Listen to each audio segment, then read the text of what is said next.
pizza recently. It's very good. It starts with Motown, okay, and ends with Danny Brown, and then there's no more Detroit music. Dang, you know what else I had yesterday was IKEA meatballs. No, okay, honest conversation. Saw that. Yeah, I did not know IKEA had meatballs. Oh my god. So as here's the someone thing. with Swedish grandparents who's had Swedish meatballs, why does everyone's Swedish meatballs have a different color gravy? That is a good question, but like it's boggled me to this day. Yes. Different Swedish people's gravy is so drastically different color. The gravy varies wildly. But why is there a Norquist Verde? Christmas style, please. There's a fucking Lundquist Rojo. Like there's all sorts of fucking crazy gravies. It goes way back. The crazy gravies. Yeah, they do serve food. There's a whole like cafeteria section at there IKEA. Needs to be, so to stop the fights, you need to eat while shopping. $6, you get meatballs and mashed potatoes and like a blob of lingonberry jam to dip the meatballs in, and it's covered in gravy. And it's incredible. They're so good and they're so edible, and I could just eat them for hours. It's like the best microwave dinner. Because what do you say a best a man can get? The best a man can get. Yes. It's a joint product. Well, now I have to ask the hack question. Did you have to make the meatballs yourself? I put them together. And end up with like 7 dowels that you didn't know where they went. I put them together and there were some leftover screws. Yes. They're extras. A thing you should know about IKEA meatballs is I think they were accused of having horse meat in them at one point. Okay, there's nothing.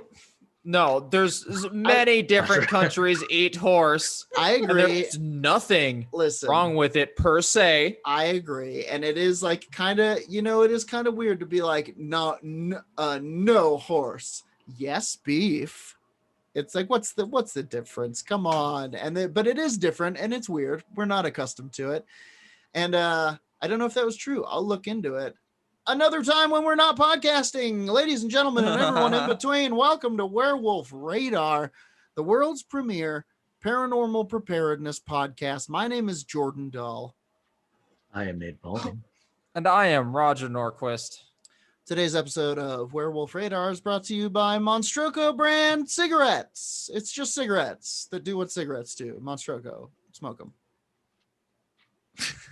Yeah. Standard deal. Monstroko, what the fuck? What a monstrous thing. So I want to, I made a little joke about this on Twitter earlier. We were going to have a segment called What's in Your Cauldron, and I had no plans on actually creating a segment, but I feel like it's a fun enough name that with no distinction or definition whatsoever, this is What's in Your Cauldron. Roger, What's in your cauldron? Yeah. What's in my cauldron?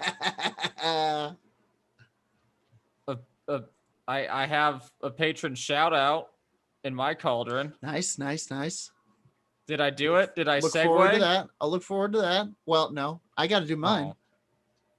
Yeah, Jordan, what's in the cauldron? Horse meat.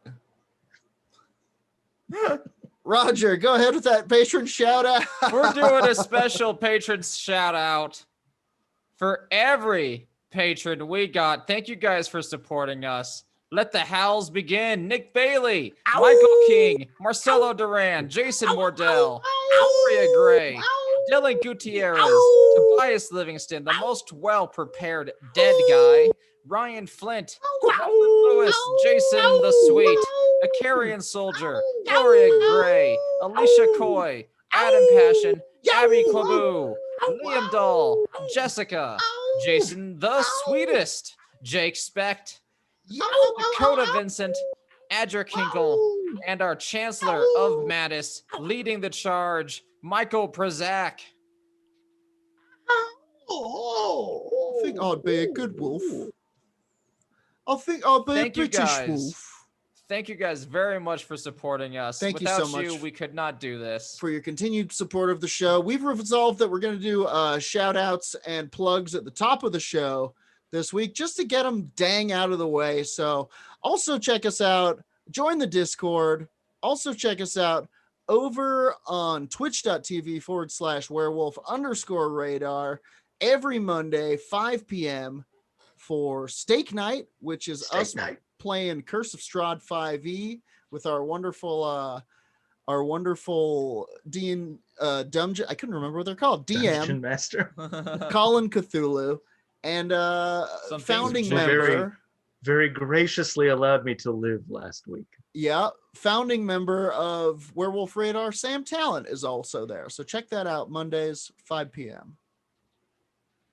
I'm a bone monster now. Roger became a bone ghoul. As did Sam. We're just tromping around with a pack of bone ghouls apparently. So we'll see how that affects the campaign. You know, I'm not going into towns anymore. We'll see what happens. But yeah, is there anything else that we want to plug up top? I think that's it. Twitter, Twitch, Instagram, Facebook. Follow us on Twitter. Follow us on Discord. Instagram. Follow us on Facebook. Go to werewolfradar.com. We got fun articles going up on the reg from field researcher Roger Norquist doing the good work out there, breaking those stories. Stop unpacking. I'm gonna be writing more and doing those the videos of paranormal things, so everyone can can see videos and shit at Werewolf Radar's YouTube. Absolutely, and perhaps most importantly, send us your spooky stories. If something scary happened to you, tweet at us, yo. Send us the story. We'll even be secret about it. We won't tell anybody your name. We'll change your name. You'll now be Zorgo. Zorgo. All right, shout outs out of the way. Who wants to go? Anybody want to go? I'll go. All right.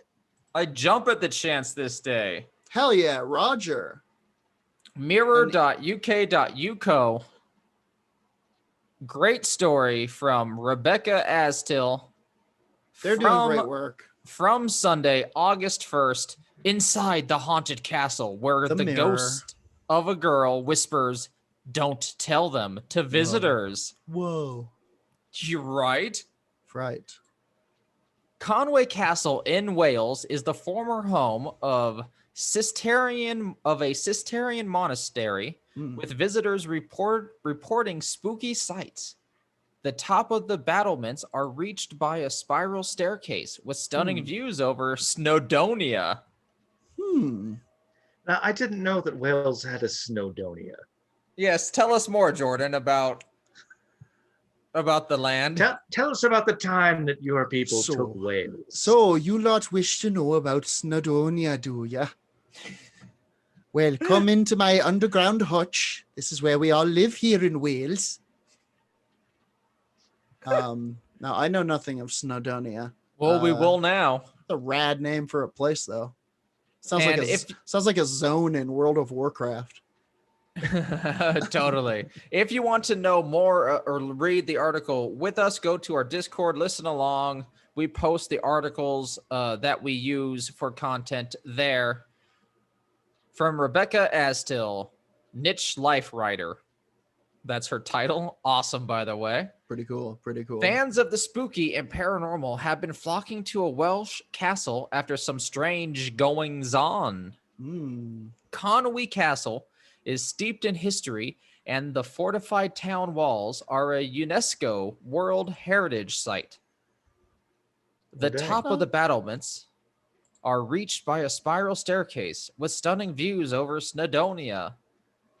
But you might get just more than you bargained for if you make it to the top, reports Too Chill, which is a commenter. Okay. I hope. Okay. Or rapper. Commenter or rapper, Too Chill. Okay. One of the two.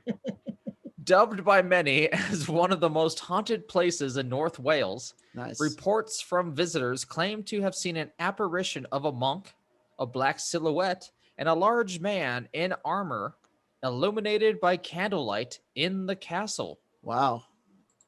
I would like to unofficially name this man because I just looked it up, And apparently there's a flower called the Snowdonia hawkweed. Yes. Snowdonia hawkweed is a rad name for an armored Fuck yeah. Oh, so cool. All right. Report Snowdonia Hawkwind. Hawkweed, right? Oh, Hawkweed. Yeah, My bad. hawkweed. Dubbed cool by too. many as one of the most haunted, blah, blah, blah, blah, blah. The black silhouette, apparition of a monk, large man in armor. Some visitors. Listen, I hate to interrupt you again, but we're getting all of the best D&D classes here so far. We got a tank, we got a monk. This ghost is going to be a hell of a raiding party. Yeah. So they're raiding their real life. Yeah. Some visitors said that they were so scared that they left, even in broad daylight. I shit myself right in my pants, right in me jinkos. Before the castle was built in the 13th century, the site was home to a Cistercian monastery, and the spirit of a past resident are said to haunt it. I can't speak anymore. Lamenting in a hooded cloak about the loss of his abbey. Others claim to have smelt incense in the old chapel, despite none being lit. Sightings have included various silhouettes, dark figures watching the town below from the battlements and windows. In the 16th century, Henry King VIII used the castle as a prison, so many of the figures are believed to be past inmates. I think it's 2006. typically King Henry VIII.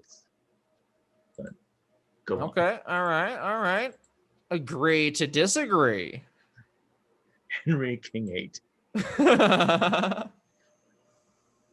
A team of paranormal investigators claim they recorded the voice of a little girl saying, "Don't tell them." Whoa. And in 2020, a man took a picture outside Conwy Castle, which he believes shows a line of phantoms led by a male ghost holding a sword, as reported by North Wales Live. Wow, crazy. Click that link, and you'll weirdly enough see a sunny picture. That's okay. Snowdonia, 360 days of sun. Incongruous. But it does look like there is some weird lightly figures, rays of light mysteriously. It looks like a beautiful and mysterious place. Those who don't fancy seeking out things not of this world needn't worry. It is also said to be one of the most impressive fortresses in the country, with no views to match. Like I said, it's very beautiful. Conwy Castle was built in 1283 and 1287. Just those 2 years, not between the two. It was built twice. As A weird ship of Theseus situation. Too Chill reviewer Cyan Williams writes, has what historians describe as the best preserved site of private medieval royal chambers in England and Wales. It was built for the cost of £1,500 at the time, which equals 12 million today. The castle was built for King Edward's I and features a concentric design with 8 towers. Okay. So there's my segment for the main episode. I mean, it sounds like a hell of a palace to me, frankly. You got ghosts. You're in Wales.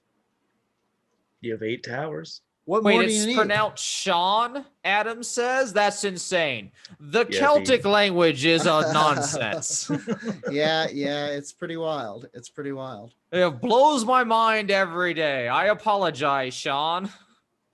I think you did just And fine. I Wales is apologize to every Sioban I've ever met. Yeah. And that's my segment. It's pronounced Sean. Okay, if you don't mind,